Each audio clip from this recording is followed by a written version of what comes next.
Hey, what's up? My name is Jonathan Fink, and this is my audiobook series, free and live on YouTube. Up next, The Pokemon Gods Are Real, Chapter 49, The Pokemon Afterlife. Every religion must eventually grapple with the idea of an afterlife. What happens when the rituals slow, when the passions cool, when the hands that once tore open packs grow older and steadier? Does the faith end, or does it merely change form? In Pokemon, the afterlife is not a distant abstraction. It is everywhere. It lives in binders, tucked into closets, resting quietly.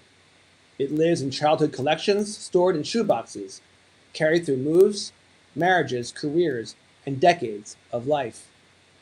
Cards, once handled daily, once argued over and traded with urgency, now sit undisturbed, now forgotten, but waiting. Dormancy is not death. Many collectors experience this cycle. There's an early intensity, the rush of discovery, the obsession of the chase, the thrill of belonging. Then life intervenes. Interests shift. Responsibilities multiply. The rituals fade. Packs are no longer ripped. Shops are no longer visited. The faith appears to recede, but the religion of Pokemon has a peculiar way of resisting finality. Years later, often without warning, something stirs. A familiar melody from the anime, a chance encounter with modern packs on a retail shelf, a conversation, a memory, a glimpse of a card once loved. And suddenly, the dormant world reawakens. The binder is opened. The relics are touched again. The familiar emotions return. Unlike many passions that belong strictly to youth, Pokemon does not decay with age. It matures alongside the believer. The meaning shifts. What once was social currency becomes nostalgia. What once was competition becomes appreciation. What once was play becomes reflection. Yet, the underlying magic remains intact, preserved like the cards themselves. Time, rather than erasing the faith, deepens it. There is something uniquely powerful about returning to Pokemon as an adult. The cards have not changed, yet you have. The same images now carry layers of memory. A holo is no longer just a holo, it is a portal. A sealed pack is no longer just a product, it is potential energy charged with possibility. Even collections that are sold, scattered, or lost participate in this afterlife. Their memories persist.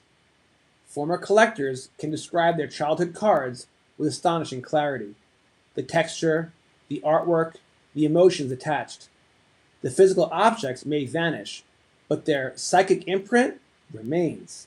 In this way, Pokemon achieve something rare: permanence in the mind, independent of possession. Ownership is temporary. Experience is eternal. The afterlife also exists in inheritance, such as parents passing collections to children, older siblings teaching younger ones, veterans of the hobby guiding newcomers, and cards moved from hand to hand, generation to generation, carrying stories invisible to outsiders but deeply felt by those within the faith. Relics do not die, they migrate. Perhaps this is why Pokemon feels less like a hobby and more like a religion. It never truly releases its followers. Even those who leave often return. Even those who sell everything retain the memories. The Pokemon Afterlife is not a realm beyond existence. It is the quiet persistence of wonder, waiting patiently for re-entry. And when the believer finally returns, whether after years or decades, the rituals resume as if no time has passed at all. End of chapter 49. Up next, the last chapter of volume 1, chapter 50, a benediction for the Pokemon gods. If you've made it this far, you're amazing. Thank you so much. Please drop a like. Please definitely subscribe.